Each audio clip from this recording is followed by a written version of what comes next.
আসসালামু আলাইকুম। BCS and job preparation ক্লাসে সবাইকে স্বাগতম। আশা করি সকলে ভালো আছেন।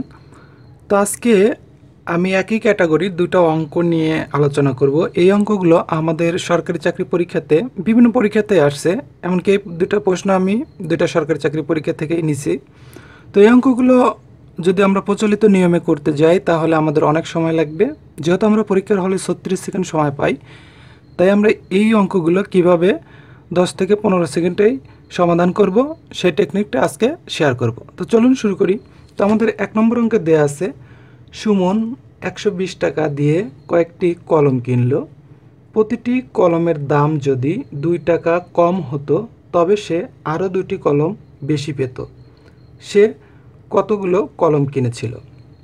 তো দেখুন, এই অঙ্কগুলোর ক্ষেত্রে এখানে কম বেশি যে পণ্যগুলোর কথা দেয়া থাকে, টাকা বা পণ্য, এই যে 2 টাকা কম বা 2টি কলম, তো অপশনও নর্মালি সেইভাবেই সাজানো থাকে। এই অঙ্কগুলোর ক্ষেত্রে এইভাবে অপশন দিয়ে রাখে।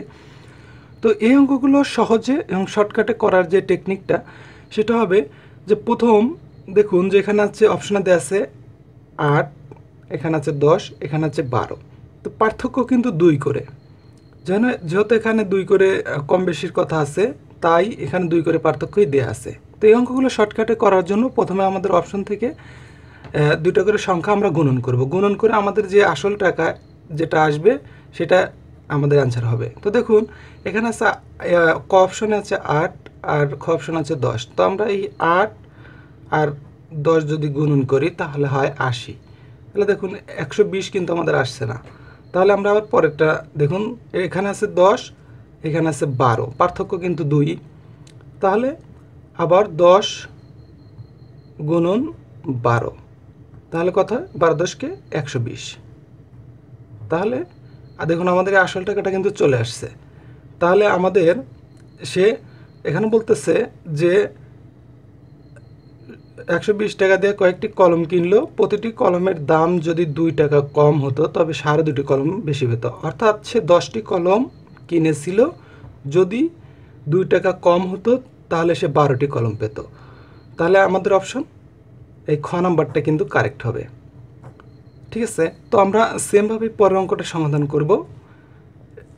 এখানে বলছে যে রাশেদ 240 টাকায় কয়েকটি মার্বেল কিনলো। সে যদি ওই টাকায় একটি মার্বেল বেশি পেত তবে প্রতিটি মার্বেলের দাম গড়ে 1 টাকা কম হতো। সে কতগুলো মার্বেল কিনেছিল?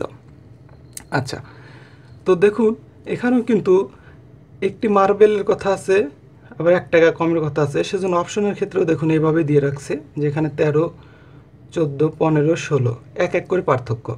তো আমরা আবার ওই পূর্বেরটার মতোই অপশনগুলো গুণন করব, অর্থাৎ 13